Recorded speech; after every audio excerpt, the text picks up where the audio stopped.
Hello everyone! Camille here. What's up? Today, ipapakita ko sa inyo kung paano ako mag-makeup every time na meron tayong graduation sa Filipino Institute. Siyempre, kailangan malinis ang mukha natin. Walang makeup, nag-cleanser ka na, nag-toner, moisturizer. At first, ang gagamitin natin, ang aking ginagamit ay Estee Lauder. Ito yung primer. Ginagamit ito before ang makeup. Ano bang use ng primer? Ang use ng primer, ito para mag-long last yung makeup natin. Siyempre, mag-alcohol muna tayo para ma-sanitize. Pag-use ng primer, i-apply lang natin siya sa face, all over the face. Konti lang. Apply mo lang siya. Napakalaking tulong ng primer, especially kapag mag-attend ka ng event kasi nakikip niya yung makeup. And at the same time, nagkakaroon tayo ng even skin tone pag nag-apply tayo ng primer.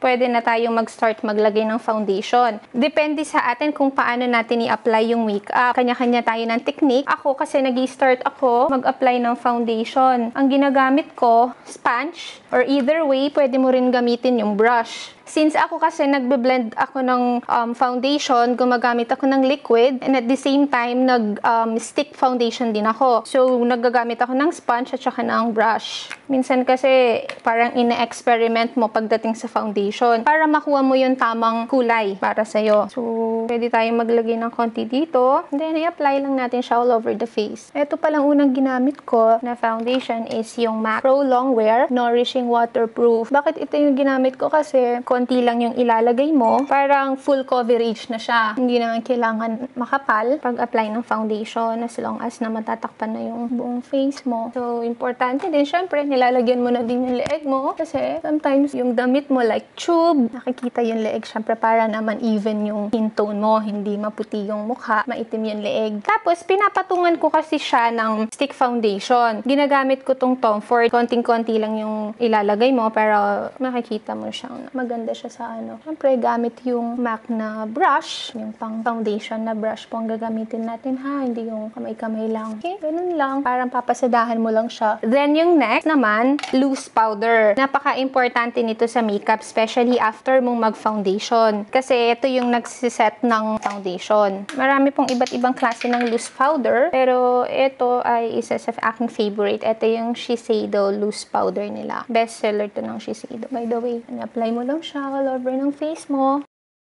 Meron akong pencil. Meron din akong powder. Ito yung mga favorite ko. Ito yung isa sa favorite ko. Syempre yung Tom Ford. Ang shade ko dito ay yung taupe. And meron din akong Illamasqua. And ito yung MAC. Pwede din siyang gamitin. Hinahalo-halo ko kasi depende kung anong gusto kong kulay. Kasi paiba-iba kasi ako ng kulay ng buhok. Pag medyo dark, syempre dark ang gagamitin mo. Pag light naman yung buhok mo, syempre medyo parang pa brown-brown kulay tayo. And gagamitin ko na lang pencil para mas mabilis. Syempre, ibabrush mo muna siya, yung mga hair ng brows mo.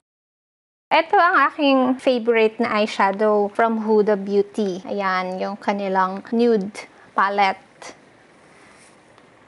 Okay. Syempre, meron tayong gagamiting brush. Yun yung eyeshadow brush. Ito din, napakaganda nitong brush nila from Huda Beauty. Kasi parang double-sided siya. Ganito yung isang side niya. Yung isang side naman niya is pang eyeshadow na medyo parang nakaslide, nakaslant. Yung unang gagamitin ko dito is yung Secret. Yung shade na Secret. Bakit Secret? Secret! Ayan. I-apply lang natin siya all over ng ating, all over the crease. You just buff this one all over your crease. Yung next, yung Play. Ito naman yung Play. Yung Play na shade. I-blend lang natin siya dun sa naunang color niya. Usually, nilalagay ko siya dito sa taas ng aking crease. The eyeshadow really blends quickly. Mabilis at maganda siya. Then, yung next naman is yung Teddy. Si Teddy, ito, yung Teddy na shade, yung gagamitin ko naman dito is yung kabilang side ng eyeshadow brush. Si Teddy naman, ilalagay ko siya dito lang sa dulo ng aking crease to deepen up the crease. So, i-add ko lang siya dito sa crease lang. And I'm gonna use a concealer brush and concealer. Ilalagay ko tong concealer dito parang half ng aking crease. Ayan. So, ilalagay ko siya half ng aking crease para dumikit yung ating glittery na eyeshadow. Then, yung dulo ng ating concealer brush na to is ilalagay ko yung Crave. Ipapatong ko siya dun sa concealer. Tignan nyo po. Tignan nyo, nag-iba yung kulay ng eyeshadow. I'm gonna use raw to deepen up the outer color. Ilalagay ko siya dito sa dulo. Dito lang sa may crease na side. Tapos na ako sa foundation, eyebrows, eyeshadow, eyebrows. Ayan, ang next po natin na gagawin is yung eyelashes. So, gumagamit ako ng medyo thick na eyelashes. Like ito, 3D Mink. First, titignan mo muna kung paano yung size niya. Para alam mo kung saan mo siya ikakat. Kasi masyadong mahaba ito pag ginamit mo. Then, ilalagyan lang po natin siya ng glue. Leave it for a second bago mo siya i-apply para mag-stick lalo yung glue. Lagay na natin isa. Pinapatungan ko pa siya ng mascara. Any mascara will do. Para yung buhok na natural hair mo, hindi siya parang lumalabas. Paakyat lang. Para hindi nakikita yung mga hair. Ayan na! Lashes!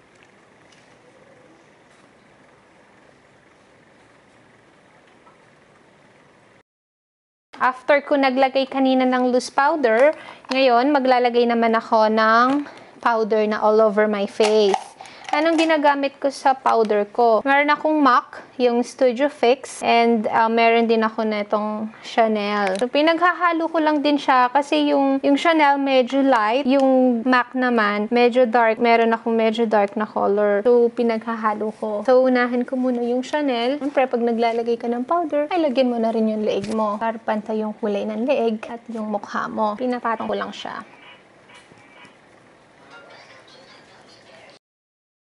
Blush on. MAC pa rin yung blush on ko.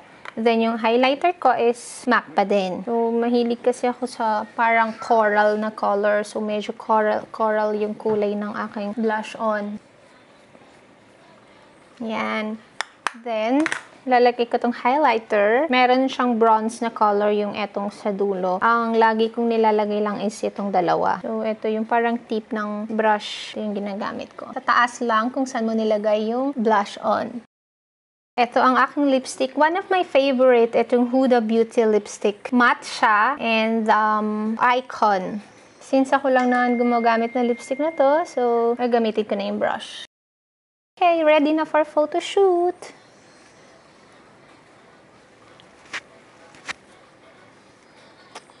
Thank you for watching, guys. I hope you like it. Please subscribe and press the bell button. Thank you.